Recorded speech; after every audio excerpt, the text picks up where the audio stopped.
Oggi in questo nuovo video parleremo di come far sì che lui ti cerchi dopo una rottura. Ti spiegherò alcune cose fondamentali che è bene saperle e soprattutto è bene metterle in pratica se veramente lo rivuoi al tuo fianco.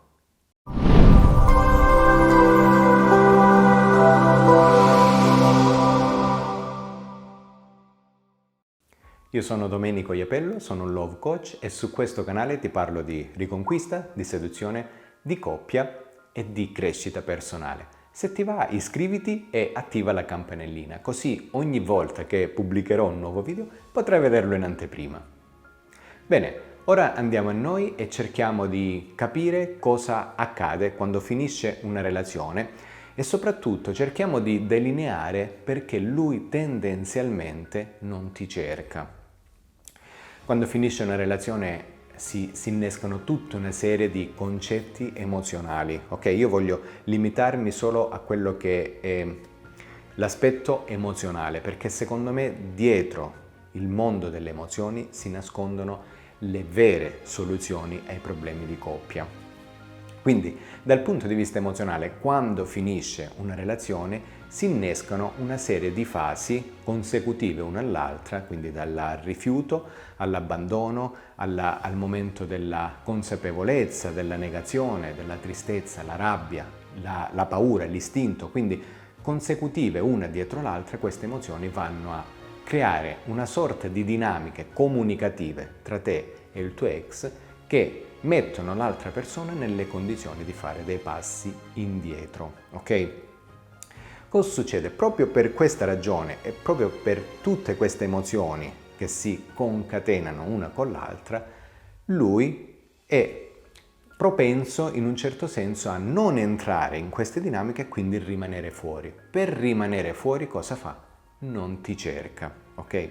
Ora io, sulla base di quello che ti ho detto, voglio provare a spiegarti quali sono i modi migliori per poter favorire questo aspetto, per far sì che lui ti cerchi senza il bisogno di forzarlo. Io ogni giorno ho a che fare con decine e decine di persone che magari arrivano da me e dicono: Domenico, ma dammi una strategia per poter scrivere un messaggio a lui che lo catturi. Oppure, Domenico, suggeriscimi un messaggio di quelli strategici per far sì che lui rimanga folgorato da me e torni indietro sui suoi passi. Ma no, non funziona così. Dobbiamo sempre fare un passetto indietro e ricollegarci proprio a quell'aspetto emozionale. Si parte sempre da lì, ricordalo, si parte dalle emozioni e poi via via la comunicazione e tutto il resto. Io oggi, proprio sulla base di ciò, cercherò di spiegarti cosa realmente puoi fare.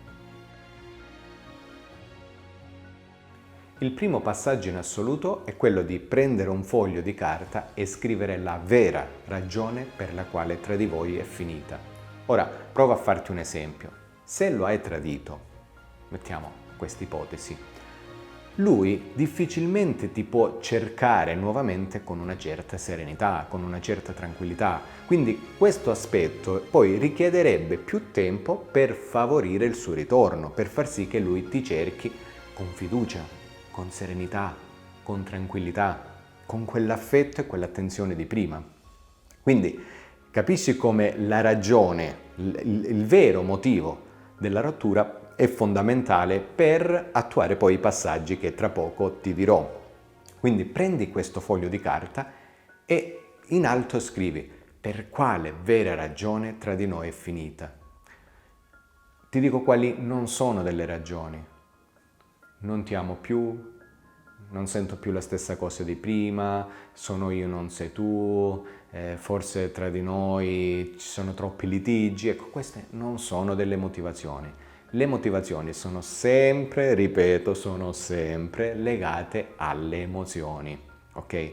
Quindi fai una lista di emozioni e cerca di capire quelle che sono venute meno, ma anche banalmente l'attrazione mentale, che non è un'emozione, ma è legata profondamente a un'emozione di interesse, ok? Di piacere, ok? Se viene meno l'attrazione mentale finisce una relazione. Quindi per noi è importante avere un foglio dove c'è scritto qual è la vera ragione in alto e poi specificata sotto la vera ragione della fine della relazione. Questo è il primo passaggio in assoluto. Ora, fatta questa ricerca meticolosa della vera ragione della rottura, ti chiedo di scrivere sempre su questo foglio di carta una lista di cose che lui amava di te, una lista di cose che lo facevano impazzire, ok? Anche in questo devi essere meticolosa, perché ecco, dire quando sorridevo lo facevo impazzire, ok, il sorriso è un'arma potente di seduzione, però dobbiamo cercare di essere molto concreti e meno vaghi, ok? Anche nei dettagli, nel senso, ora ti faccio un esempio, se a lui piaceva tanto quando tu ti vestivi di rosso, tu potresti sui social postare una storia o anche un'immagine, come preferisci, dove in un contesto generale tu sei di spalle in un angolo vestita di rosso. Lui, guardando questa foto, potrebbe riconoscere te, ok? Ti riconoscerà senza ombra di dubbio dai capelli, dal fisico, dalla postura, ok? E individuerà soprattutto che sei vestita di rosso. Ma in questo caso cerca di immaginare come io ti sto passando questo messaggio in modo soffuso. Tu non sei lì esposta, no? In bella mostra, con il vestito rosso, guardami quanto sono bella, a te piaceva tanto il vestito rosso. No, cerchiamo di ragionare in maniera soffusa, arriviamo in punta di piedi, quindi lui magari in quell'angolo della foto ti vede vestita di rosso e girata di spalle, ok? Questo potrebbe attrarlo e mi capita molto spesso, magari con un consiglio del genere, di avere a che fare con delle donne che poi mi dicono: Domenico, effettivamente mi ha scritto e mi ha detto che gli è piaciuta quella foto, ma anche banalmente mettere un like su quella foto è fondamentale. Ora, io ti ho fatto il primo degli esempi che mi è venuto in mente, tu dovrai costruire tutti gli altri, quindi su questo foglio scrivi tutte le cose che lo facevano impazzire di te e poi cerca di capire come veicolarle verso di lui passo dopo passo in modo soffuso, ok? Il terzo e ultimo passaggio, che poi è quello più importante, è, e apro parentesi, cercare di riabituarlo a cercarti, perché non era più abituato. Quando un uomo decide di chiudere una relazione, dice basta, dice stop, ma soprattutto dentro ci sono tutte quelle emozioni di cui ti parlavo prima, che comunque lo mettono nella condizione di stare fuori, di non illuderti più, di non rientrare di nuovo in quelle dinamiche fastidiose. Dico fastidiose perché si innescono una serie di emozioni come la rabbia, come la tristezza, poi c'è il pianto, poi c'è lo sconforto. Ecco, tutte quelle cose che si preferisce evitare. Quindi dobbiamo in un certo senso riabituarlo. Come? Con la leggerezza. La leggerezza è la migliore arma che hai a disposizione.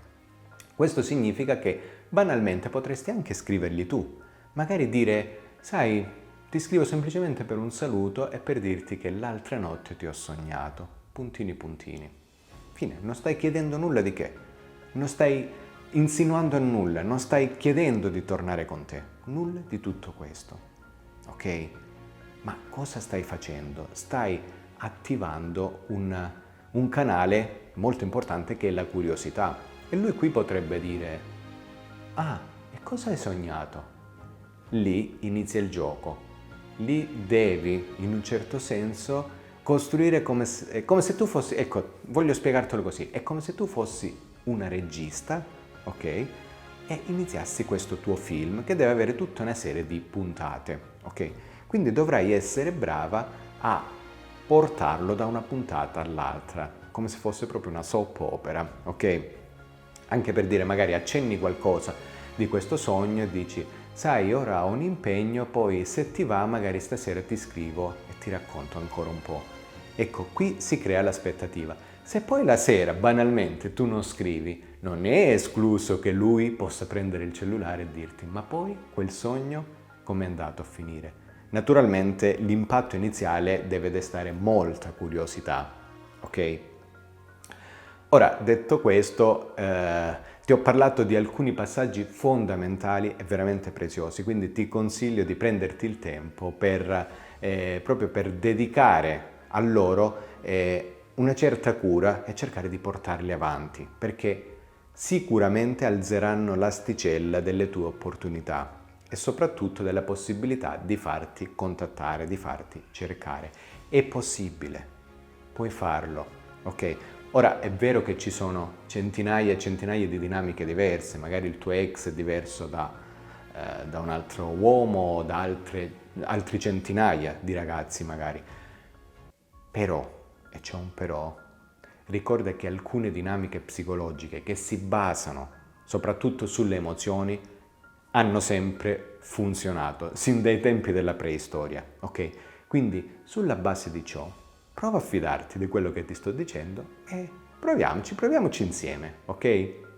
Ora, se conosci altre soluzioni che hai messo in pratica con successo o vuoi parlarmi un attimo di quello che è capitato a te, puoi scrivere qui sotto nei commenti. Ti chiedo come sempre di lasciare un like se il video ti è piaciuto e soprattutto di condividerlo con le persone più importanti per te, magari quelle persone che ciò che oggi ti ho detto può essergli utile. Inoltre in descrizione troverai tutti i miei canali, quelli gratuiti, che ti permetteranno di metterti in contatto con me e avere tante novità e tanti supplementi per il tuo percorso di crescita personale e il tuo percorso di crescita relazionale. Ok? Ti abbraccio e alla prossima. Ciao!